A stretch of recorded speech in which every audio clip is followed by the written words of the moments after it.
En aquel tiempo Jesús llamó a sus 12 discípulos y les dio autoridad para expulsar espíritus inmundos y curar toda enfermedad y toda dolencia. Estos son los nombres de los 12 apóstoles.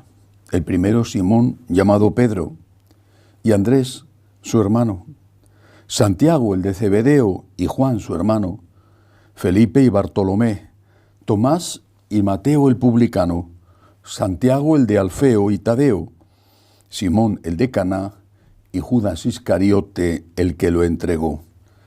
A estos 12 los envió Jesús con estas instrucciones: no vayáis a tierra de paganos ni entréis en las ciudades de Samaria, sino id a las ovejas descarriadas de Israel.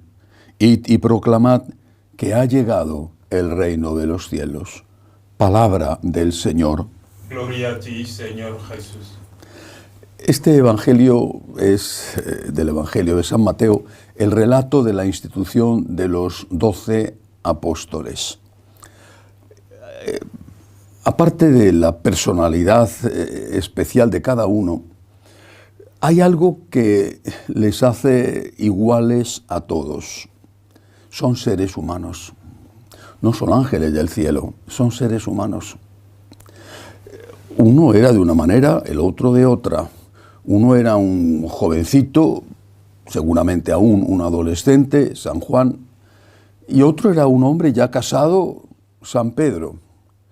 Uno procedía de los grupos más, digamos, revolucionarios contra los romanos, y en cambio el otro, San Mateo, era colaboracionista de los romanos, porque era publicano, cobraba los impuestos para los romanos. Había de todo. Había gente instruida, la mayoría eran campesinos o pescadores. Había de todo. ¿Cuál es la enseñanza? Quizá lo podemos entender con aquella frase de San Pablo en la que habla de sí mismo. También un hombre. Llevo este tesoro, dice San Pablo, en una vasija de barro. Él es consciente de su fragilidad. Y en otra carta dice: lo que quiero hacer hay veces que no lo hago y hago lo que no quiero hacer. Y en otra dice: llevo una espina en mi carne y le he pedido a Dios que me libre de ella, y Él me ha contestado: te basta mi gracia, la fuerza se realiza en la debilidad.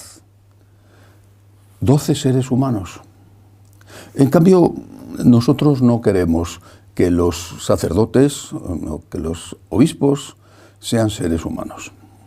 Queremos ser servidos por ángeles del cielo, como si los laicos o los sacerdotes con respecto a los obispos fuéramos ángeles del cielo. Eran seres humanos. Y pecadores, bueno, lo habían sido por lo menos, y nos consta que San Pedro lo siguió siendo, porque traicionó a nuestro Señor en la noche del Jueves Santo, negándole 3 veces. Eran seres humanos pecadores. Pero, ¿qué es lo importante?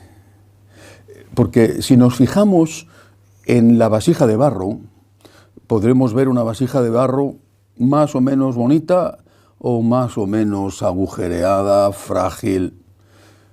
Pero es que eso es la copa, la vasija.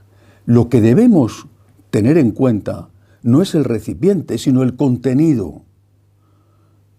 Llevo este tesoro, dice San Pablo, en una vasija de barro. Y nosotros nos fijamos en la vasija, cuando lo que tenemos que fijarnos es en el tesoro, en el contenido. El Señor les dice a todos ellos: id y evangelizad, id y predicad. Y se lo dice al que tiene un carácter agradable, simpático, paciente. Y se lo dice al que tiene un carácter difícil, incluso violento. Y se lo dice al humilde, y se lo dice al orgulloso, y se lo dice seguramente al que era más puro y casto de todos, San Juan, y se lo dice el que quizá tenía una historia detrás no tan pura y tan casta. Se lo dice a todos. El Señor sabe cómo son y los elige sabiendo cómo son. El Señor sabe cómo somos y nos elige sabiendo cómo somos. ¿Qué es lo importante? Lo que no debemos olvidar y lo que tenemos que pedir. Lo que tenemos que pedirle a los sacerdotes. Que esa vasija de barro lleve el tesoro. Nos han engañado. Han hecho que nuestra mirada se concentre en la vasija de barro y que nos dé igual la predicación. Lo que importa es que el cura sea simpático. Lo que importa es que la misa sea entretenida. Lo que importa es que te lo pases bien.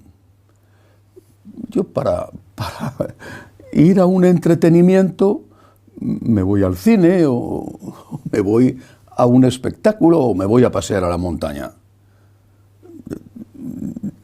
No significa que la misa tiene que ser aburrida, insoportable, pero la misa, que es maravillosa, si se hace bien, sencilla, es perfecta, la misa tiene que transmitir un mensaje, el tesoro. Y el tesoro lo transmite con la propia misa, con el sacrificio de Cristo en el momento de la consagración. Y el tesoro lo transmite con la enseñanza, con la homilía. Hagamos un esfuerzo todos por mirar las cosas como Cristo las mira, no como los hombres que nos quieren engañar nos dicen que tenemos que mirarlas.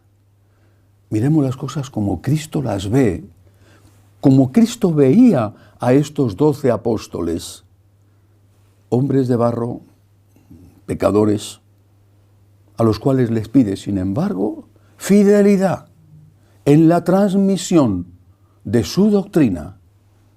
Por eso, cuando ya ha pasado la resurrección y se vuelve a aparecer a San Pedro, le dice, tú cuando te recuperes, confirma en la fe a tus hermanos. Esta es la tarea del Papa, de los obispos, de los curas.